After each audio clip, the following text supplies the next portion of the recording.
আমার হাজবেন্ডের চেয়ে আমি লেখাপড়া কম করেছি, তাই ঘরভর্তি মেহমানের সামনে আমার শাশুড়ি আমাকে অনেক অপমান করলো। হ্যালো এভরিওয়ান, সবাই কেমন আছেন? আশা করছি সবাই ভালো আছেন। তো আল্লাহর রহমতে আমিও ভালো আছি। এই কথাটা বলার মানে কি জানেন?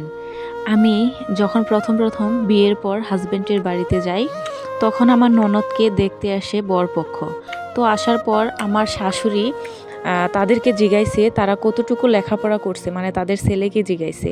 তো ছেলেকে জিগানোর পর সে বলেছে যে আমি এতদূর পড়েছি। তো বলার পর তখন সে বলতেছে, এই যে দেখেন আমার ছেলে এত লেখাপড়া করছে, তারপরেও আমার ছেলের বউ কিন্তু টোটালি কোনো লেখাপড়া করে নাই।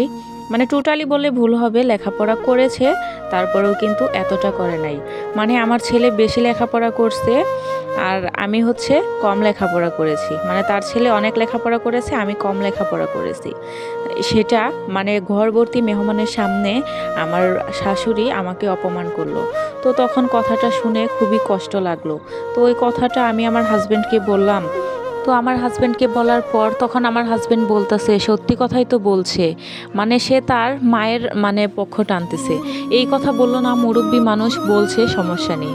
তো আমার হাজবেন্ড আমাকে উত্তরে বলে যে সত্যি কথাই তো বলেছে, আমি তোমার থেকে বেশি লেখাপড়া করেছি, তুমি আমার থেকে কম করেছো। তো যেটা সত্যি সেটাই বলেছে। তো তখন এক পর্যায়ে কথাটা শুনে আমার খুবই খারাপ লাগলো, কারণ নিজের হাজবেন্ডও মানে আমার মানে আমাকে বললো যে ঠিক কথাই বলছে। মানে আমাকে যে অপমান করলো সেই কথাটা সে গায়েও মাখলো না। মানে আমি তো পরের মেয়ে, আমাকে অপমান করলে তার কিছু যায় আসে না। তবে সে আমাকে প্রেম করে বিয়ে করেছে, ভালোবেসে বিয়ে করে তার বাড়িতে আমাকে নিয়েছে। ভালোবেসে বিয়ে করলে কি হবে?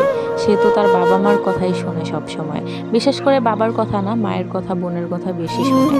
আর মানে তাদের কথা মতো আমাকে মানে সব কিছুই করবে। মানে তো ওরা যদি বলে এখন বউকে ডিভোর্স দেয়া দে, তো তখন তারা সেই কথাটাই মানে মানে সেই কাজটাই করবে আর কি। তো এক পর্যায়ে আমি এরকম মানে অনেক কথা শুনতে নিলাম। আরেকদিন হচ্ছে অনেক দিন মানে পর আমার হাজব্যান্ড, আমার ননদ আমাকে অনেক কথা বলেছে।